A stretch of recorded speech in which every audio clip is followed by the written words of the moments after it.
Buenas tardes, bienvenida Belén, bienvenido Julio, bienvenido público a este maravilloso edificio y salón. Estamos llegando ya casi al final de estas conversaciones con el autor, de este 8º ciclo de conversaciones con el autor, que entra dentro de la campaña de animación a la lectura que hace la Diputación Provincial con el único fin de que la cultura llegue a todos los pueblos de la provincia. Sé que venís de dos pueblos importantes, de Gea y de Alagón. Gea y Alagón son, pues yo creo que Gea es el cuarto pueblo con más habitantes de la provincia y Alagón debe estar como el 10º. Allí es más fácil hacer cultura, pero en algunos sitios la verdad es que cuesta que llegue, y además cuesta que llegue escritores con renombre a nivel nacional. Por eso es nuestro esfuerzo. No siempre vamos a pueblos tan grandes, aunque sí que ha sido súper bien acogida. Me imagino que, como siempre, habrá sido enriquecedora esta conversación que has tenido con la gente. Es la tercera mujer que nos visita en este ciclo, la tercera mujer que también un libro está llevado al cine, que importantísimo yo creo que para los autores. Y yo quiero decir, y lo digo siempre, y ya sé que soy muy cansadica, como decimos en Aragón en esto, pero en este año tan malo, en el 20, este 19 tan difícil de hacer cosas con la gente, sobre todo de convocar a la gente, porque no sabíamos cómo iba a estar la pandemia y que nos costó mucho. Yo quiero agradecer especialmente, y lo agradezco a cada uno, aunque quede grabado y lo repita continuamente, agradezco la disposición de los escritores que tuvisteis y que dijisteis que sí en el primer momento, y que ya mirábamos cómo estaban las cosas y que ya lo podíamos hacer. Yo he traído mi libro, no el que he comprado, el tuyo. Yo no tengo otro libro. Y así, bueno, pues leyendo sobre ti, en una entrevista que te hacen, que te dice, pensar en plural, mirando el presente de manera crítica para poder construir un futuro mejor. Yo al principio de leer este libro no entendía a esa gente que toda vivía. O sea, era difícil porque no sé si este mundo real, no sé por qué, porque este mundo está muy individualizado. Y este libro habla mucho de cuidarse, de pensar, de construir un proyecto juntos. Yo me imagino que Julio te hará luego un escáner casi de tu vida, porque antes es verdad que lo que presentábamos en conversaciones con el autor era su último libro, pero ahora pues nos gusta más saber pues cómo te haces escritor, cómo es tu vida hasta llegar aquí, y al final acabamos hablando, como siempre, por supuesto, del último libro. Y yo sí que no te quiero preguntar, pero sí que me imagino que nos dirás si nos estamos equivocando en tener esta manera tan individualista de pensar, y en no pensar juntos, porque posiblemente si pensáramos juntos, pues tendríamos ideas que unas con otras harían una cadena que probablemente haríamos un mundo mejor. Pero vamos, es difícil volver atrás. Yo creo que, bueno, casi imposible. Yo no os canso más, que yo no soy la protagonista, solo quería daros la bienvenida, presentar a Belén, y paso la palabra a Julio. Muchas gracias.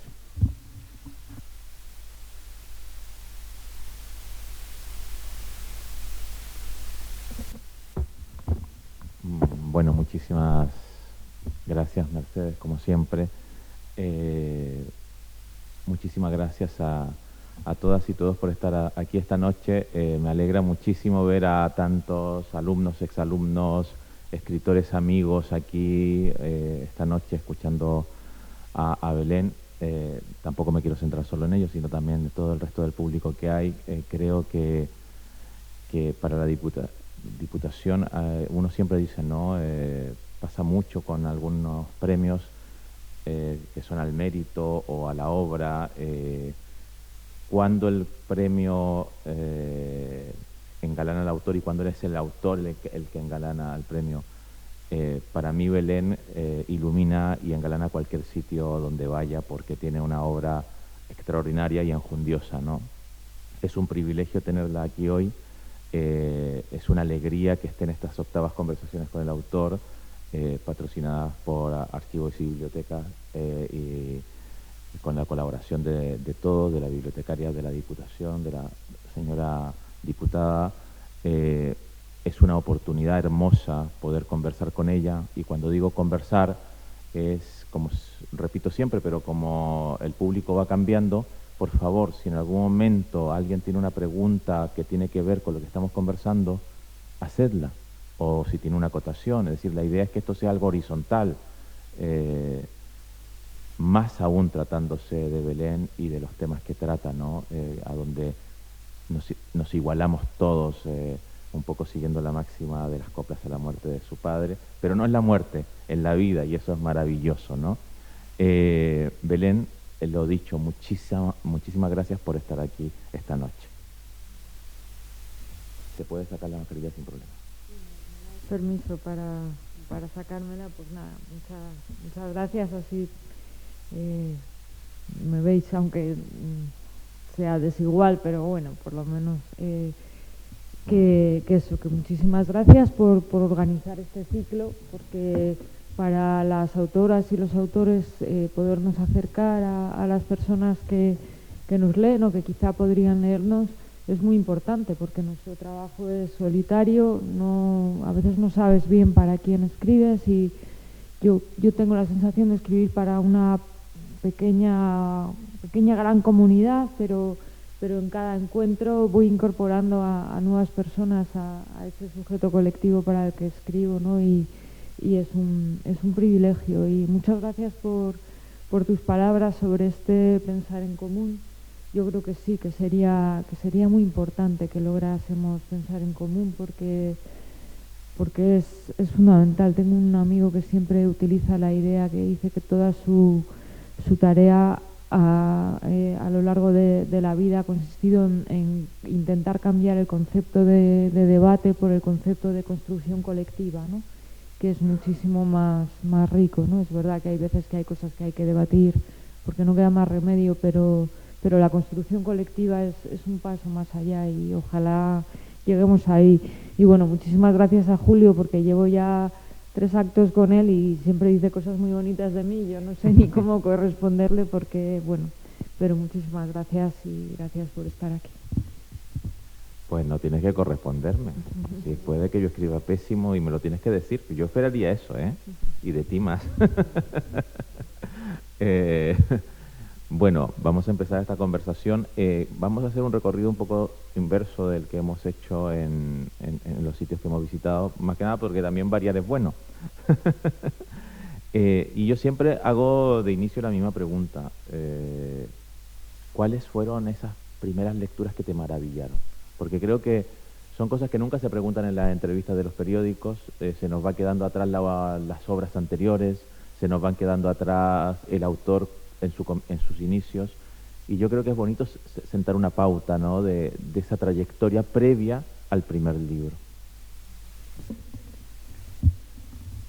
Bueno, hay como 2 momentos, ¿no? Uno es el momento de la infancia, donde lees y te maravillan cosas, aunque todavía no eres muy consciente de lo que eso significa.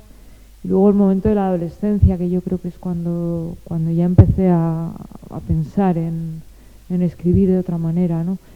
En la infancia yo lo que recuerdo como el periodo iniciático, por así decir, fue Salgari, ¿no? Fue Salgari, las novelas de piratas.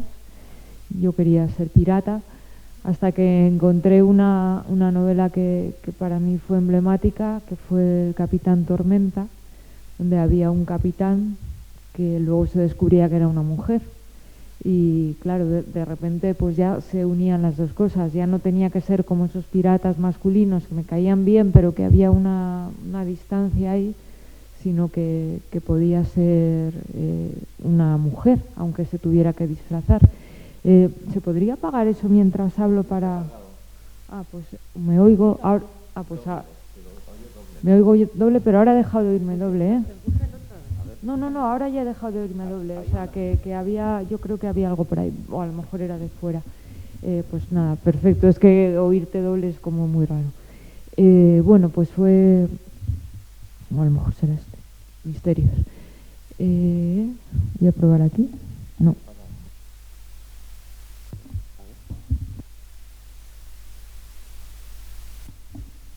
A ver, ahora sí, ahora no me oigo en estéreo. Muchas gracias y perdón por la interrupción.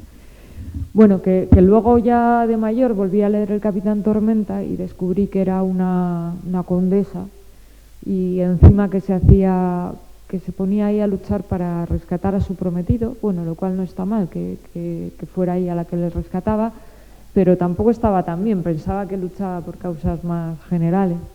Pero bueno, aún así me gusta tanto el nombre, ¿no?, del Capitán Tormenta que para mí sigue siendo una novela simbólica, ¿no? Y después, no sé, hay algo que... Quizás está muy encima. Sí, está ahí. A ver, ¿ahora me oís? Bueno, yo siempre me oís, pero yo ya... A ver, pues después en la adolescencia yo sobre todo leí poesía, ¿no? Leí a Miguel Hernández, después ya casi todo el 27 y después ya pues los franceses y para mí la poesía fue el descubrimiento de que el lenguaje podía hacer cosas, ¿no? Ese título que luego ya cuando me metí más a aprender un poco de teoría, ¿no?, que era cómo hacer cosas con palabras. Bueno, pues yo descubrí que al leer poemas, ¿no?, que se podían hacer cosas con palabras, ¿no?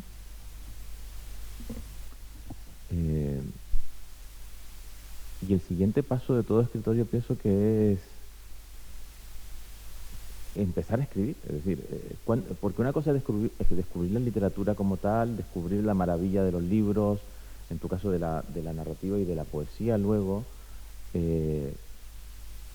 ¿Cuándo empiezas a creerte lo de la escritura o empiezas a imaginártelo, ¿no? Porque a veces uno tiene un primer hallazgo, luego prosigue o lo deja, y luego hay algo que pasa que te hace seguir hacia adelante. Sí, yo me recuerdo escribiendo muy pequeña, o sea, casi de niña, ¿no? Porque, bueno, tenía una hermana con parálisis cerebral, entonces era una especie de hija única, incluso más intensa, con una soledad más intensa, yo creo que el de los hijos únicos, porque mi hermana no hablaba, solo reía o lo que llamábamos protestaba, pero no... Entonces, claro, era algo que incluso cuando eres muy pequeña te estás preguntando por qué está ella así, por qué le ha pasado, por qué pasan estas cosas, ¿no? Y supongo que es algo que no es del todo natural, que un niño o una niña se lo tenga que preguntar, pero es inevitable. Y eso, bueno, me hacía ser una niña, por un lado, muy reflexiva y por otro lado, muy solitaria, porque, claro, llegaba a casa y no tenía hermanos con quien jugar, y si tenía una hermana a quien quería hablar y no sabía cómo. Y, bueno, aunque bajara pues a jugar con otras niñas y niños, pero pasaba mucho tiempo sola. Entonces, pues me recuerdo muy pequeña escribiendo ya, y como leías, pues querías hacer lo que hacías, ¿no? Y después, pues ya en la adolescencia también se escribe mucho. Yo creo que en la adolescencia es casi inevitable no escribir porque necesitas de alguna forma construir tu propio espejo, ¿no?, que no sea el que te devuelven los demás. Y ahí escribí mucho, pero bueno, papeles sueltos. Y luego empecé a estudiar Derecho con una vocación muy clara de creer en la ley, de querer... No como esto que se decía, el que sabe, sabe y el que no ha derecho, ¿no? Yo quería ser abogada, luego ya me di cuenta de que seguramente no era eso lo que quería, y ahí sí que me recuerdo como en tercero de Derecho, que estaba en las clases de Derecho Financiero. Yo me llevaba a Proust, que esto suena un poco pedante, pero es que es la realidad. O sea, empecé a leer En busca del tiempo perdido y me enganchó como me hubiera enganchado una novela de crímenes. Entonces me lo llevaba porque yo iba a clase por la tarde y por la tarde no nos hacían menos caso que a los de la mañana. Yo me ponía ahí al fondo y me ponía a leer, y yo ya ahí dije, bueno, esto es lo que yo quiero hacer, ¿no? O sea, esto quiero que sea mi vida, ¿no? Aún así acabé la facultad porque no tenía nada claro que fuera a poder vivir, y yo me imaginaba, digo, bueno, pues en una oposición así, y me iré a un sitio lejano con un trabajo que no me lleve mucho tiempo y escribiré. Pero bueno, luego ya vi que ni eso, o sea, que ni iba a hacer la oposición, acabé la facultad y nada, estuve muy poquito tiempo, 6 meses 3 meses en un despacho de abogados y otros 3 meses dando como clases en una sustitución en Cuenca, dando clases de Derecho Político, y luego ya pues no, me di cuenta que sí, que lo que quería era escribir, y puse todo lo que pude para empezar a poder trabajar. Entonces, ¿en qué momento pensé que iba a poder dedicarme solo a la escritura? No lo sé. Yo creo que eso no fue hasta que tuve terminada la primera novela y se la enseñé a Carmen Martín Gaite, y me dijo que vale, que estaba bien. O sea, que yo creo que hasta ese momento, pues sí, yo sabía que iba a escribir y que a lo mejor me pasaba toda mi vida escribiendo, pero vamos, me imaginaba pues que lo iría metiendo en un baúl y ya estaba. No tenía mucha conciencia de que iba a publicar, aunque sí que cuando escribes una novela es porque la quieres publicar, pero no tenía esa certeza en ningún momento, ¿no?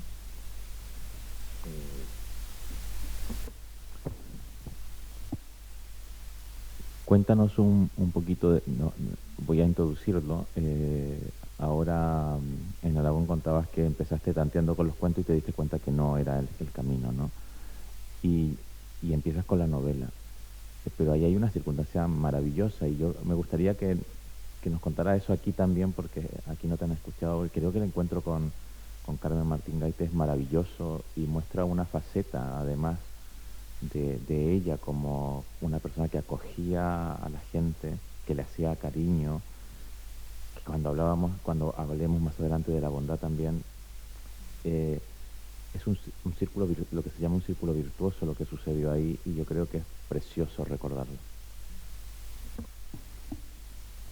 Sí, no sé qué me da a contarlo, porque lo he contado algunas veces y igual os sabéis la historia, pero bueno, la verdad es que estos momentos del azar benigno que también ocurren, ¿no? Y sí, porque yo fui a escucharla a la Manuela, a un bar que había en Malasaña, que ella leía poesía junto con otra gente muy tarde, y después de acabar de leer, estábamos en una mesa mucha gente, alguna la conocía a Carmen Martín Gaite, y dio la casualidad que ella se sentó a mi lado, se sentó en esa mesa, pero se sentó a mi lado. Pues estuvimos hablando, yo la tenía al lado, pues le estuve preguntando cosas. Me acuerdo que estuvimos hablando de una obra suya de teatro que se llama Palo Seco, y bueno, estuvimos hablando y ya está, y pues fue un encuentro precioso, pero nada más. Pero quiso la casualidad, como dicen en las novelas, que 2 semanas después yo iba andando por la calle y ella iba andando por la calle, y es que nos encontramos así de frente, ¿no? Y ella iba cargada de libros porque venía de Aguilar, que entonces estaba en la calle Juan Bravo, y le habían dado muchos libros, y entonces me dijo: ay, hombre, hola, ¿qué tal? Pues mira, voy cargadísima, ¿por qué no me ayudas, me acompañas a mi casa que está aquí cerca y me ayudas con los libros? Y yo dije: pues sí, encantada, ningún problema. Entonces subí a su casa y ya pues me dijo: pues eso, que ¿quieres un café, tal? Y nada, fui allí a su cocina, que era como exactamente igual que en el cuarto de atrás, ¿no? Una cocina con las baldosas en blanco y negro y un pequeño sofá, y nada, pues empezamos a charlar, y bueno, pues aquello fluyó muy bien. Ella era ultra generosa, o sea, era más que la bondad, era la generosidad pura, ¿no?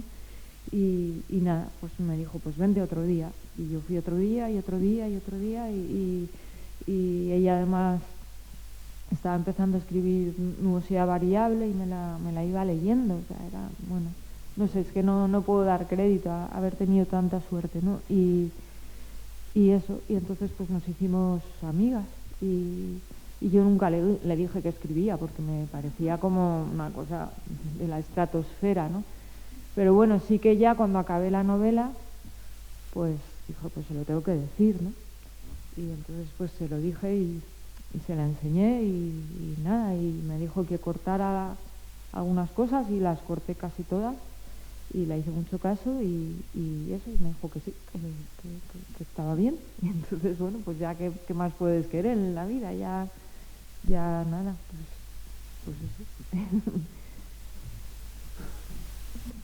Para un escritor, y aquí hay mucha gente que escribe, viene luego el periplo editorial, ¿no? El encuentro, el mandar el manuscrito, y mucha gente o nos cuesta, ¿no? Es decir, una de las cosas que yo digo es, a mí me cuesta muchísimo tocar las puertas o a la gente que conozco, pedirle, me da pudor, y yo creo que a muchísima gente le pasa eso, ¿no? Y yo sé que además tú eres así, es decir, ¿cómo viviste esa experiencia y cómo viviste luego, ya no solamente que Anagrama te dijera que sí, sino la exposición, que yo creo que es muy difícil, además con una editorial tan importante, casi más que ahora en ese instante Anagrama, ¿no? ¿Cómo fue esa experiencia del primer libro? Que además está cumpliendo 25 años, ¿eh? Allá está La escala de los mapas, en una edición preciosa que ha sacado Random House. Pues nada, yo cuando Carmen Martín Gaite me dijo que la iba a mandar a Anagrama, pues yo, pues nada, escribí una cartita, ¿no? Como nada, de 6 líneas, ¿no? Diciendo eso, que Carmen Martín Gaite me había dicho que se la mandara y tal. Pero bueno, como tenía esta cosa esta cosa que tenemos, ¿no? De intentar hacer las cosas por nuestra parte, pues yo la mandé a 3 editoriales. Y además siempre recomiendo que se haga esto porque nunca sabes a qué lector le va a caer ni qué va a ser, ¿no? Entonces la mandé ahora ya lo puedo contar, acá ha pasado tanto tiempo, la mandé a Tusquets, que nunca jamás me respondió, así que no os desaniméis nunca si no responden, porque... Y luego la mandé a Destino, que entonces estaba una editora muy buena, que era Felisa Ramos, y Felisa Ramos me escribió ya después de que Anagrama me hubiera dicho que sí, una carta muy bonita que la conservo. Lo que pasa es que ya Anagrama me había dicho que sí y pues ya le dije que muchísimas gracias, pero que eso. Pero bueno, me quedé con esa pequeña tranquilidad, ¿no? Decir, bueno, pues alguien que no conocía a Carmen Martín Gaite y que no sé qué, pues también le había parecido bien, ¿no? Porque siempre te entra como la duda, que bueno, que es una duda absurda, porque desde luego, por mucho que le gustara a Carmen Martín Gaite, pues no lo hubieran editado si no les hubiera gustado, pero siempre tienes esa duda, ¿no? Y nada, pues yo no me lo creía, o sea, para mí todo fue un tiempo de incredulidad, o sea, no me creía que la fueran a publicar, no me creía cuando salieron reseñas, no me creía la primera vez que me llamó alguien, que era alguien de Ajo Blanco, que había leído la novela y le había gustado y me quería hacer una entrevista. O sea, no me podía creer que alguien a quien yo no conociera hubiera leído mi libro, o sea, era como, no sé, era inverosímil, ¿no? Bueno, también luego me pasó una cosa muy graciosa, no sé por qué día, mucho tiempo después, me llegó el informe que había hecho un lector de Anagrama, donde decía como que la escala de los mapas, que sí, que tenía, calificaban como nivel literario y éxito comercial o algo así. Ponían nivel literario alto o algo así, no sé, éxito comercial 0. Y nada, me hizo mucha gracia. Eso no sé si lo conservo, yo creo que sí lo debo conservar, ¿no? Pero bueno, o sea que ya os digo, que no os dejéis echar para atrás porque nunca se sabe nada, ¿no? Y eso, no sé, fue un periodo de incredulidad y un periodo también muy, muy desconcertante, porque yo era muy tímida, todavía lo sigo siendo, pero bueno, el tiempo te va curtiendo, pero entonces eso, pues de pronto te llegaban requerimientos extraños, ¿no? Como que te hicieras una entrevista pero vestida con marcas de moda, y yo, pues, no, o sea, siempre dije que no a eso, ¿no? O una foto con otras escritoras o escritores, cada uno vestido con... Siempre dije que no, en parte por timidez, que yo creo que me ha protegido, y en parte creo que también un poco de sentido común, ¿no? Pero bueno, y nada, y entonces pues fui intentando como mantener un espacio un poco protegido, ¿no? O sea, que aunque hubiera esa exposición, y bueno, luego tampoco mis libros son que te obliguen a exponerte muchísimo, ¿no? O sea, porque, bueno, el del éxito comercial por suerte se equivocó, no fue 0, pero vamos, que tampoco soy Pérez Reverte para mi suerte. Bueno, con todo el... Bueno, sí, que para mi suerte no soy Pérez Reverte y me ha salido un pareado.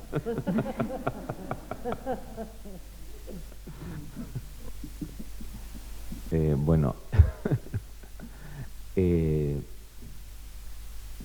la escala de los mapas tiene un tono lírico que luego va cambiando en tu literatura.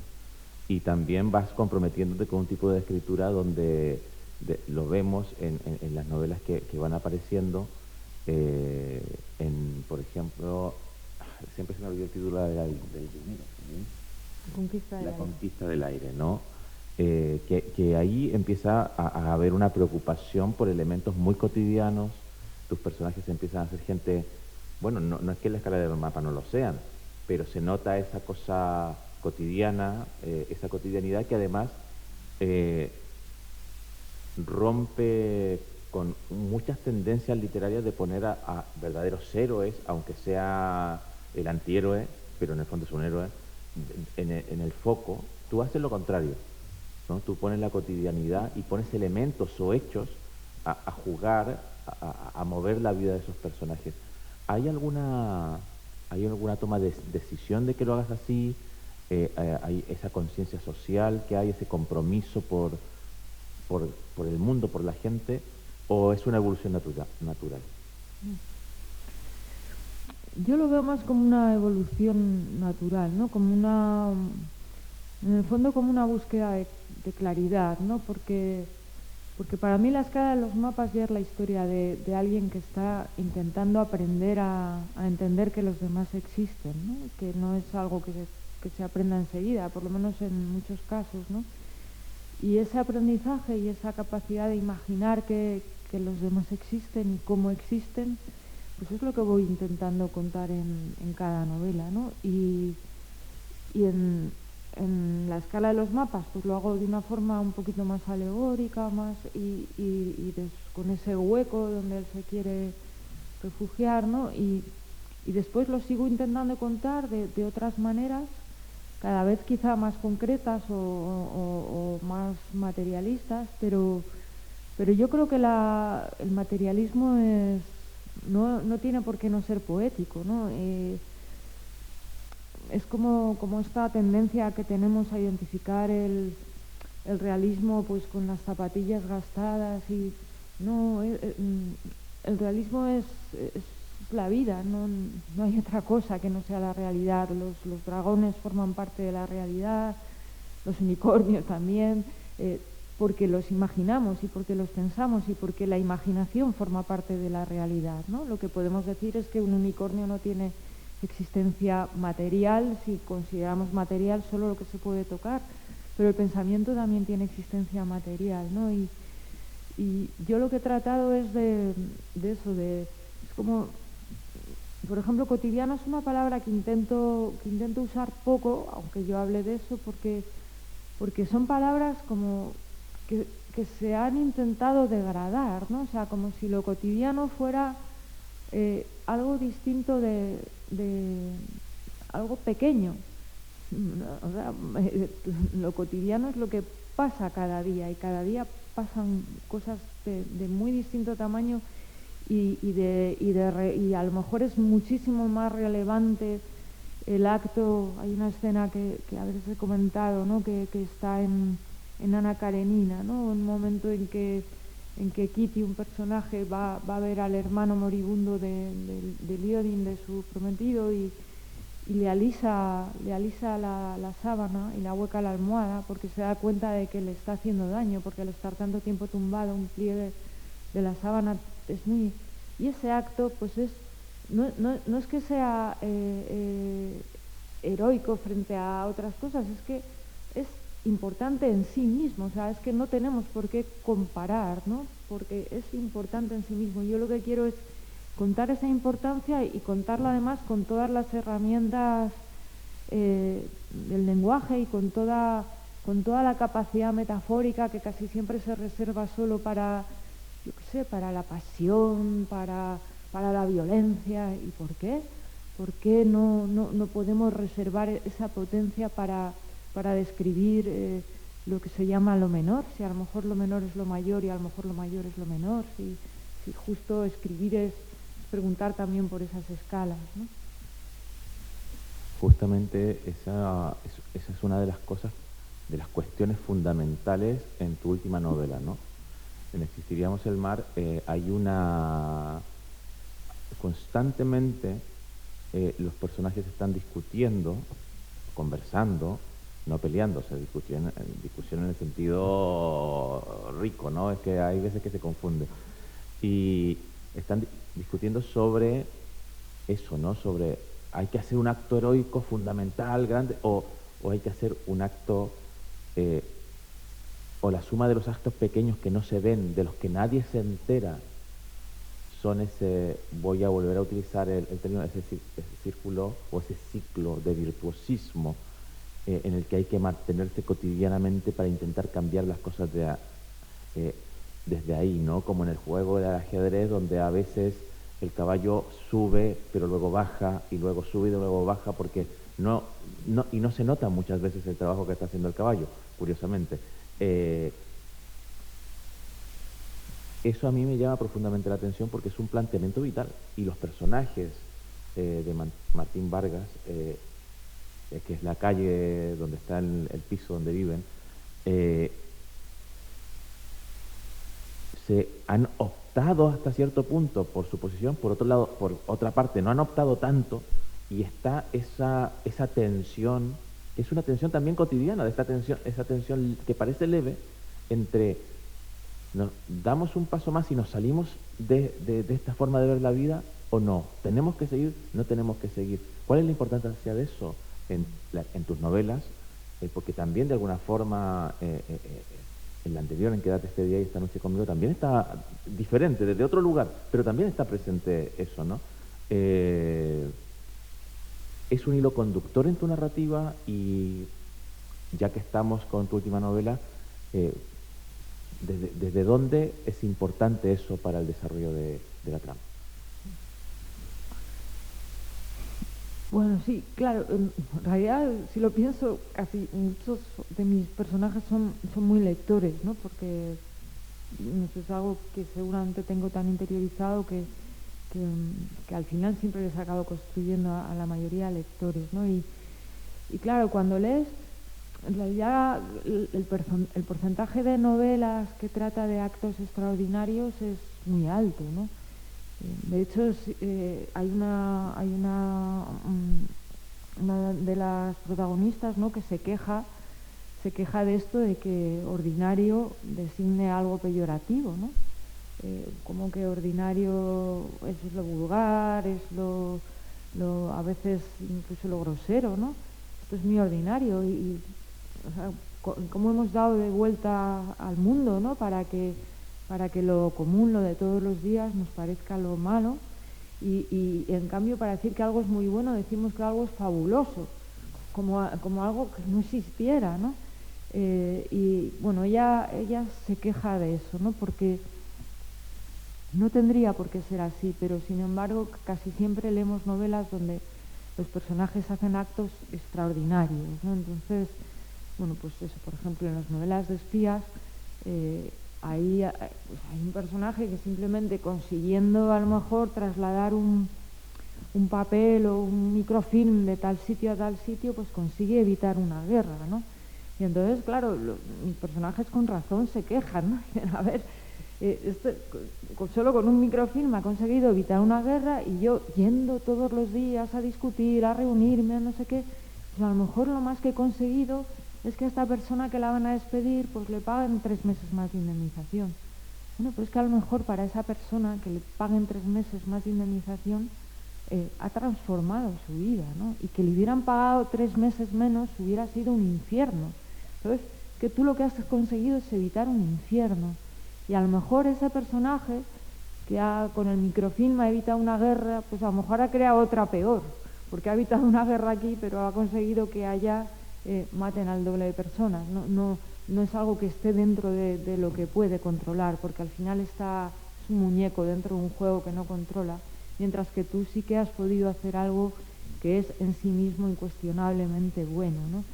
Entonces, bueno, ese es el terreno donde se mueve, y no es que no aspiren a más, claro que aspiren a más. Y hay un momento donde dicen, claro, estamos aquí resistiendo, pero no dejamos de esperar que un día pues todas las resistencias se conecten entre sí y constituyan una gran ofensiva, ¿no? ¿Por qué no? ¿Por qué no va a pasar eso? ¿Por qué no va a pasar un día que no estamos muy lejos, que haya una gran crisis y entonces gracias a todas esas resistencias organizadas lo que podía ser la ley de la selva se convierta en otra cosa, se convierta en un país donde hemos encontrado otras formas de vivir? Ellos no dejan de esperar eso, o sea, no quieren ser lo que llamaríamos binarios, ¿no? O lo pequeño o lo grande, ¿no? Bueno, estamos aquí en lo pequeño, pero es que muchas acciones pequeñas unidas construyen lo grande, ¿no? Y ahí viene otro de los grandes temas de la novela, ¿no? Esto de las dicotomías, del binarismo, en donde nos tratan de encasillar, ¿no? Nos dicen, si es que si no es así, es asá. La novela constantemente está yendo en contra de eso. Es más, todos los personajes, pero uno de los personajes que es bastante importante, que es Jara, son 5 los compañeros de piso. Eso es algo muy interesante en la novela, no lo ha introducido ni nada, porque llegué e hice la pregunta, ¿no? En la novela 5 compañeros, 5 personas comparten piso, pero lo importante de esto es que son 5 personas, todas mayores de 40 años. Algo que a lo mejor aquí en Zaragoza se ve poco o no lo sabemos mucho. Yo sé que existe porque hace casi 2 años estuve a punto de tener que hacerlo. No lo hice, pero estuve muy cerca y costaba mucho, no había muchos sitios para adultos, ¿no?, en esas circunstancias. Pero en Madrid sí que es mucho más cotidiano, porque es mucho más cara la vivienda y es mucho más cara la vida, y los sueldos son similares, ¿no? Entonces es más difícil. Y una de ellas está en el paro, los otros 4 trabajan, es decir, no comparten piso porque no tengan trabajo, que es otra cosa importante. Y Jara, que es quien no trabaja, un día se va sin avisar, sin decir dónde se va. Hay múltiples especulaciones sobre dónde se va, pero en realidad no es que haya tirado la toalla, que sería el binarismo, ¿no? O que haya decidido irse a trabajar a una multinacional a China, ¿no? No. Ella anda buscando, en el fondo, lo que anda buscando es su libertad, que es justo lo que no encuentra. ¿Cómo? Que ese es otro concepto muy importante en tu literatura. Ya tenemos un montón y todavía no he nombrado el dinero. Pero también está dentro de eso. Todo tiene que ver al final con la libertad, ¿no? Es el gran tema, la libertad como individuo, pero dentro de la sociedad.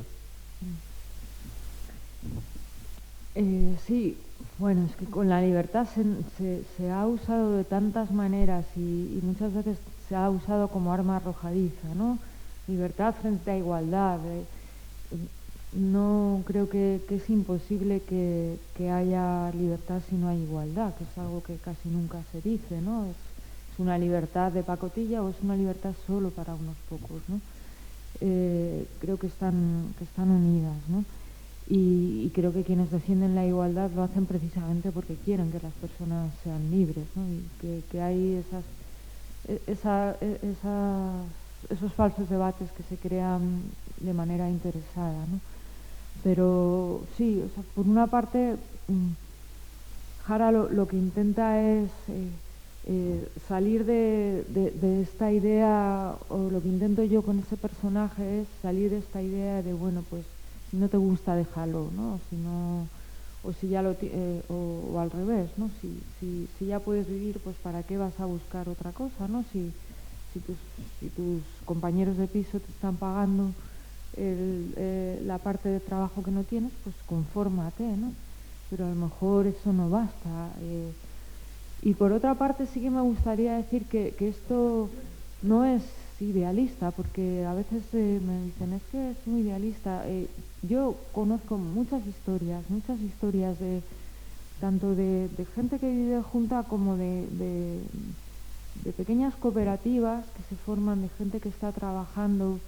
El problema es que todo el entorno trabaja contra eso y muchas veces esas cooperativas al final tienen que autoexplotarse de una manera descarada porque el entorno no quiere que esos lugares existan, ¿no? Y porque obliga a que compitan de manera desigual, pero conozco cooperativas donde cuando alguien enferma es que ni se les pasa por la cabeza decirle pues ahí te quedas, ¿no? Sino, bueno, pues por supuesto ahora repartimos el sueldo entre los que somos. Si tú estás enfermo y no puedes trabajar, es que no es un acto de bondad, es un acto de lógica. Ahora vamos a tocar a menos cada uno, pero te vamos a apoyar. Y eso no significa que, por supuesto, no se reivindique el derecho a la baja laboral, el derecho a todos los apoyos para esa persona pero como una cosa es lo que se exige y otra cosa es el momento de ahora, pues si en el momento de ahora hay que hacer eso, se hace, y quienes lo hacen no presumen de nada, lo dan por hecho y no son santos.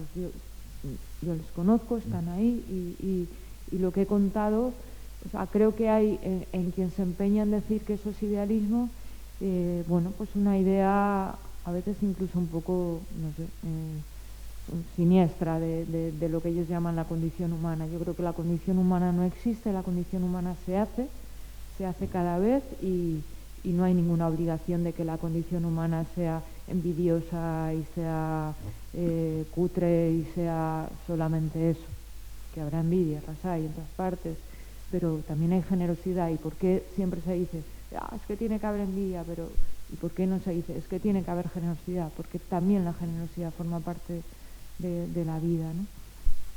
No sé si he contestado del todo, pero bueno, por ahí... Yo tampoco sí hice muy bien la pregunta, así que ya somos dos. Belén, dentro de todo esto está lo que decíamos antes, también la bondad, ¿no? Ser bueno, ser malo, los binarismos, pero también no sé, estamos hablando de existiríamos en el mar, pero en Quédate este día y esta noche conmigo también hay una relación. Cuando has contado lo de Belén, yo he pensado bueno, está acá, aquí, Quédate este día y esta noche conmigo, que para mí también es una novela hermosísima, muy bella.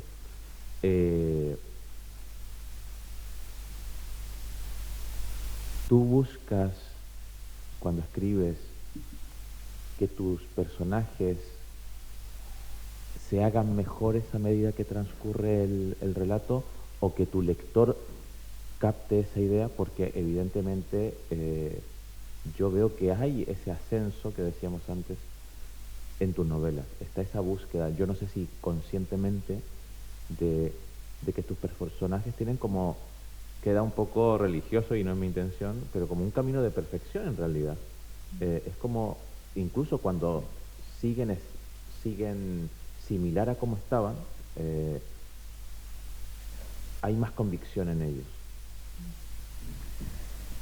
Pues la verdad es que creo que no. Yo una época fui guionista, eso, cuando llevaron la novela al cine, pues luego me encargaron un guión y leí mucho sobre cómo escribir guiones y me enfadaba mucho esta especie de teoría narrativa de que el personaje tenía que hacer un arco, ¿no? Tenía que hacer un arco y aprender y empezar en un punto y acabar en otro y haber aprendido algo por el camino, ¿no? Porque creo que la vida casi nunca es así, o sea, en realidad, y creo que en realidad el capitalismo está hecho precisamente para que no aprendamos nada, ¿no? Y que a veces sería interesante que las películas nos contaran cómo todo está hecho para que no aprendas nada y qué pasa con esos personajes que empiezan en un sitio y acaban en el mismo sitio. Y al final todas esas películas que nos cuentan que sí, que aprenden muchas cosas y que se dan cuenta de muchas cosas, creo que eso sí que son idealistas, ¿no? Entonces, mis personajes, yo creo que lo que hacen es que construyen el espacio y construyen, digamos, un espacio contracapitalista, digamos, no anti, sino contra, porque está en el mismo sitio, porque todavía no han encontrado, no hemos sido capaces de construir otro, pero lo seremos. Pero entonces, desde ahí es cuando pueden ser de otra manera, no porque evolucionan ellos como una trayectoria psicológica, ¿no? Sino porque bueno, pues en Quédate esta noche conmigo, eso, se produce el encuentro entre Mateo y Olga, y es el encuentro lo que les permite ser de otra manera. No es que Mateo caiga en la cuenta o que sino y no es ni siquiera es el encuentro de un día, sino el espacio que construyen cada vez que están juntos, ¿no? Y aquí igual, ellos han construido este piso y lo han construido a conciencia.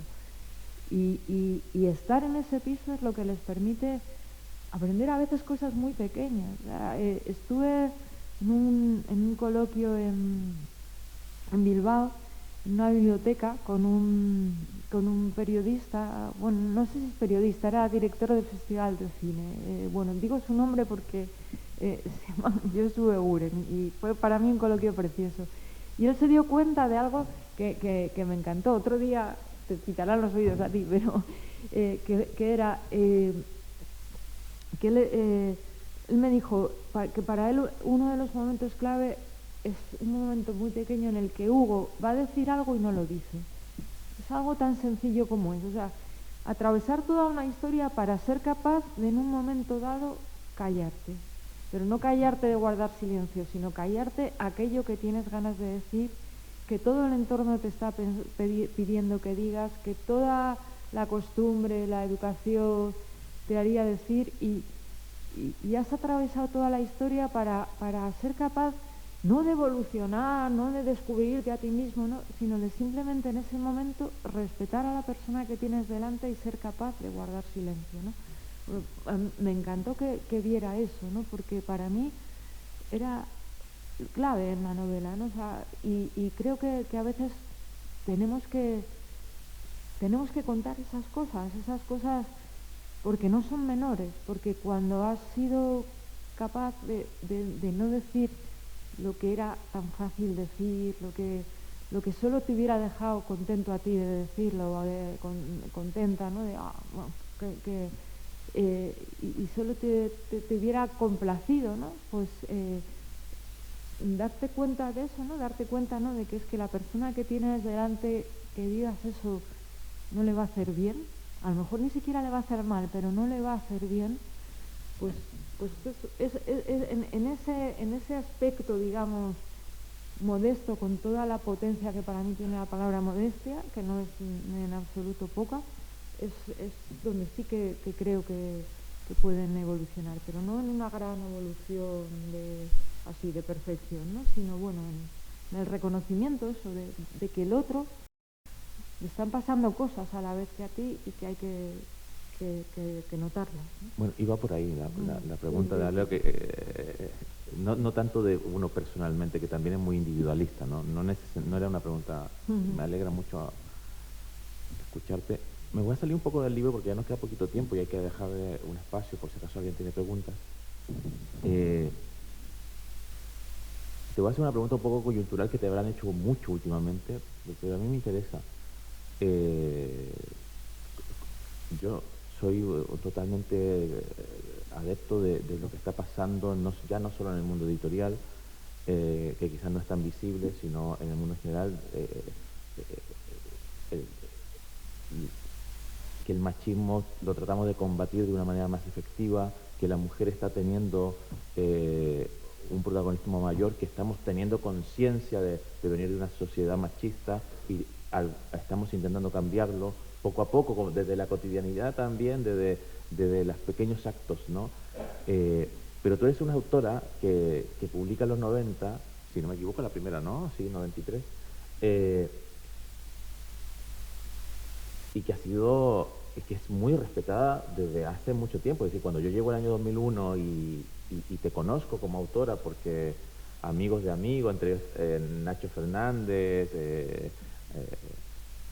Antonio Enrique Mercado, Andrés Fiche, que no sé si alguno de ellos los conoces, pero te sonarán quizás de hace tiempo, que me hablan de ti, pero tú ya eres una autora en ese tiempo, 2001, es una autora que no, es que Belén hay que leerla, es decir, es una cosa de... Y naturalmente tú tienes que tener una visión, además antes hablabas de Carmen Martín Gaite, mujeres extraordinarias dentro de la literatura que siempre han tenido un gran prestigio ganado por ellas mismas, es decir, no regalado en ningún caso. ¿Cómo ves el cambio que se está produciendo y cómo te afectaba a ti el machismo en esa época en que empezaste, si es que te afectaba? Mala preguntita. Para terminar el postre. Sí. Bueno, a ver, hay que... O sea, primero, es inevitable, a mí también me pasa esto, pero claro, tú dices, pues, prestigio ganado por ellas mismas, y como, no sé, o sea, que nadie le diría, joder, Javier Marías tiene un prestigio ganado por él mismo, ¿eh? Lo digo justamente por el machismo, Claro, justamente sí, para poner el énfasis en eso, ¿no? En el machismo de la época. Sí, pues, bueno, yo recuerdo, por ejemplo, que me hicieron una crítica, ya no me acuerdo bien a qué novela, yo creo que fue a La conquista del aire, ¿no? Donde para elogiarla se decía que era muy viril. Y bueno, es curioso, ¿no? O sea, vale.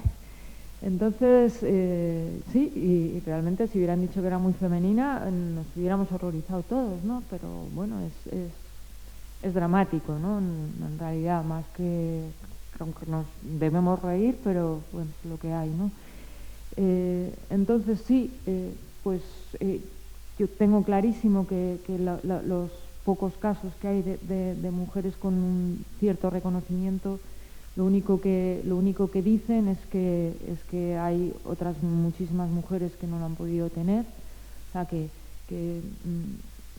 esto lo he contado también alguna vez, pero es que lo tengo grabado, ¿no? Porque me dieron un premio, ¿no? Que era de mujeres feministas, mujeres progresistas, y era un premio que daban a una escritora mayor y a una escritora joven, y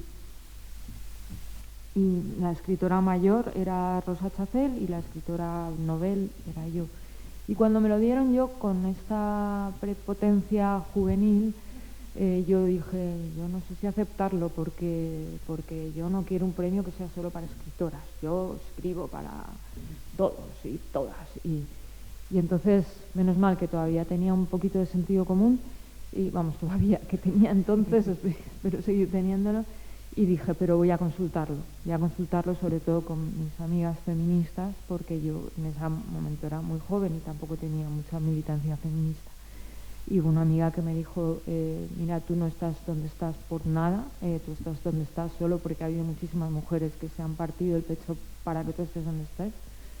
Y si hay media mujer que el que tú recibas este premio le sirve como modelo de pensar, mira, pues se puede llegar, ya solo con eso vale. Y si además aceptar este premio te sirve a ti para recordar que no estás ahí por ser tú, nunca, jamás, sino porque todas esas mujeres han luchado por ti, pues también vale, ¿no? Entonces, pues yo fui y lo acepté, y estaba Rosa Chacel también, que también, claro, lo aceptó, él sí era un premio más relevante, claro está. Y ella ya era muy mayor y dijo esto, pues yo nunca he tenido ningún problema por ser mujer, ¿no? Y yo cuando lo oí, lo que pensé es, cuánta soledad, ¿no? Cuánta soledad debe de haber pasado, o en cuánta soledad debe de estar ahora, para no haber tenido la suerte que he tenido yo de tener una amiga que me recuerde que eso no significa nada. O sea, que incluso si tienes la fantasía, que es una fantasía, porque no es verdad, porque todas hemos tenido siempre muchos problemas por ser mujer, aunque nos creamos que no, pero incluso si tienes esa fantasía, alguien te tiene que recordar que es una fantasía. Y yo pienso que ella en ese momento, y ella padeció muchísima discriminación, y al final te educan y también te deseducan, ¿no? Y esa frase a mí en absoluto me hace hablar mal de ella, sino todo lo contrario. Lo único que pensé es que sola la hemos dejado, incluso que sola la hemos dejado las escritoras como yo, porque no hemos estado yendo a verla y agradecerla todo lo que ha escrito, ¿no?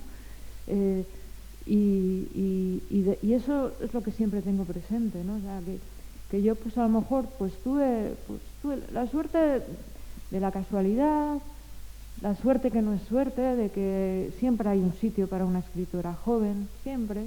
Luego ya vamos cayendo, ¿no? Porque al final todavía el canon lo van imponiendo quienes respetan más, pues no respetan, sino que la juventud y cierta apariencia física y tal, para ellos contabilizan, ¿no? Tanto más que lo que escribas, ¿no? Y después pues ya... Entonces yo creo que sí, que se me respetaba por 8.000 casualidades de ese tipo y bueno, y a eso sí, pues sí, que también escribía, pero no porque no hubiera en ese momento bastantes escritoras exactamente igual de buenas o mejores que yo, que no estaban siendo muchas ni editadas, muchas ni siquiera tenían una vida que les permitiera escribir y otras no eran igual de respetadas y eso, y lo que no es justo, por así decir, es que hubiera en ese momento muchísimos escritores medianos que tenían medianos o de cualquier tipo, muchísima voz y muchas menos escritoras igual de medianas o mejores y que no la tenían, ¿no?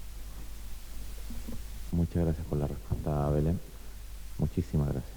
Bueno, el tiempo se ha ido volando. Abro micrófono, que no hay micrófono para llevar, pero bueno, estamos en familia. Para quien quiera hacer una pregunta o señalar algo, no sé si alguien tiene algo que decir. O que se pueda resumir.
Pues nada, muchísimas...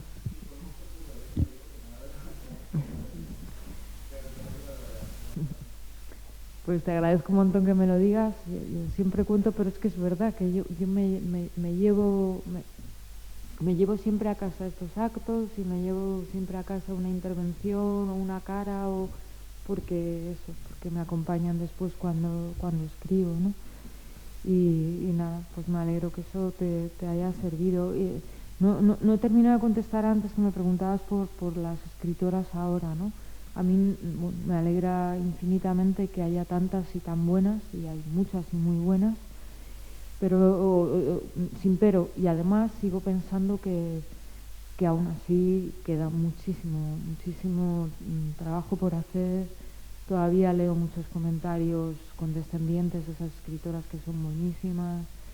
Todavía tenemos que oír muchas tonterías y que leer muchas tonterías de muchas veces de autores en masculino genérico, ¿no? Y bueno, todavía hay mucho camino por andar, pero realmente yo creo que se van a acabar imponiendo porque la historia tiene que ir a nuestro favor. ¿Alguna otra pregunta o persona que quiera decir algo? Sí, ahí en la esquina. Nacho.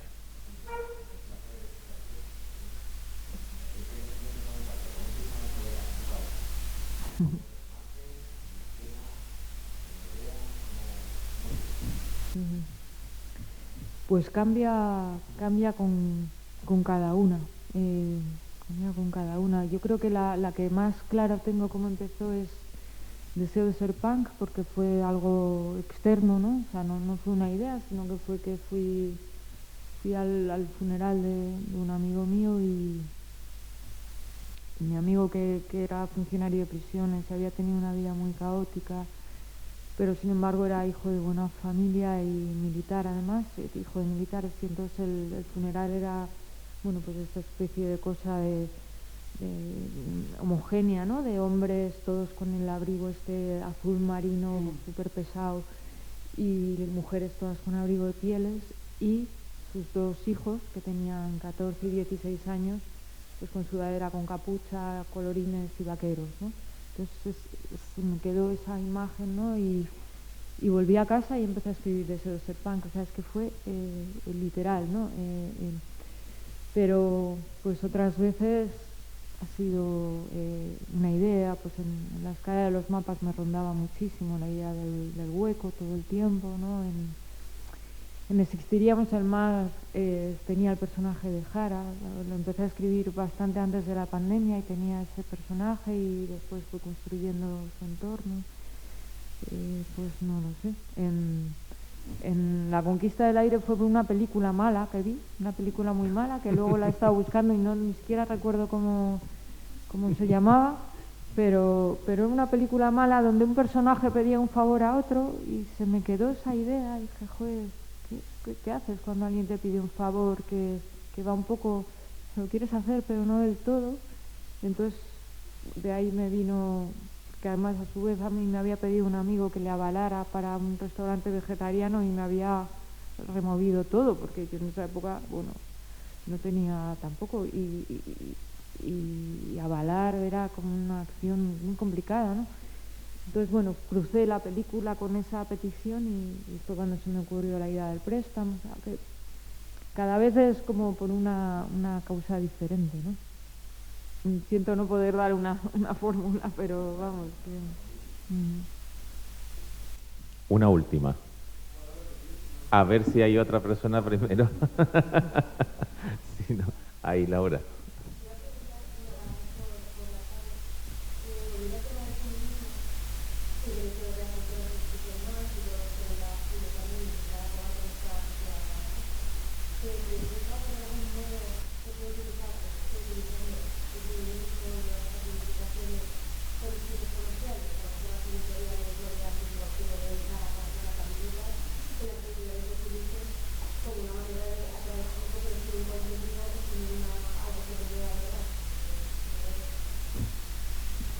No me preocupa.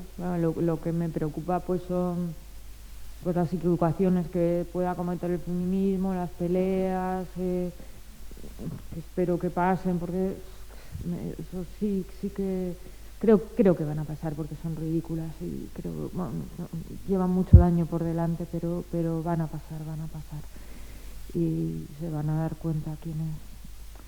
Pero no, que la usen comercialmente, pues si es que el capitalismo lo utiliza todo.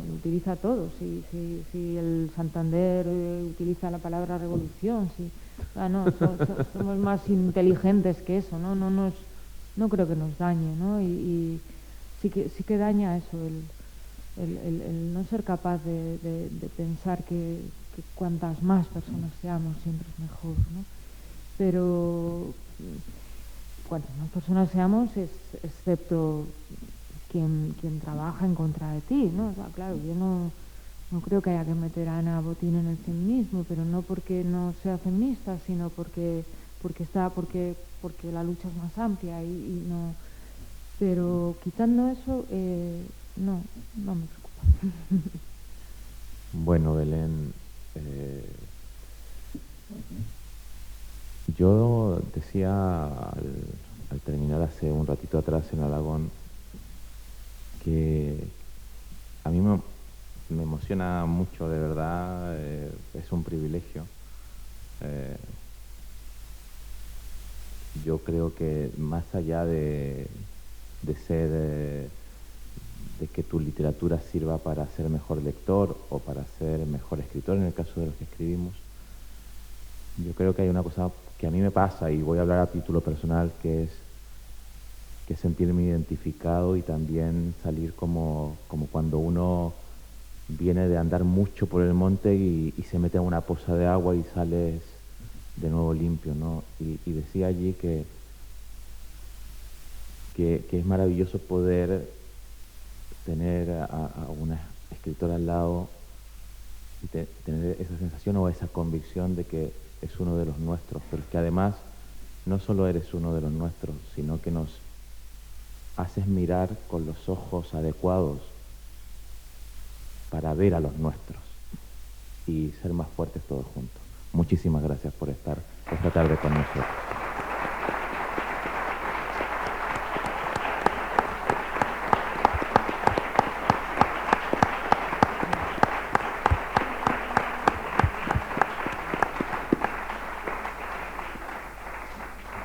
Bueno, pues muchísimas gracias. Yo también, de verdad, que nos sigamos encontrando. Y quien quiera que le firme el libro, pues aquí está.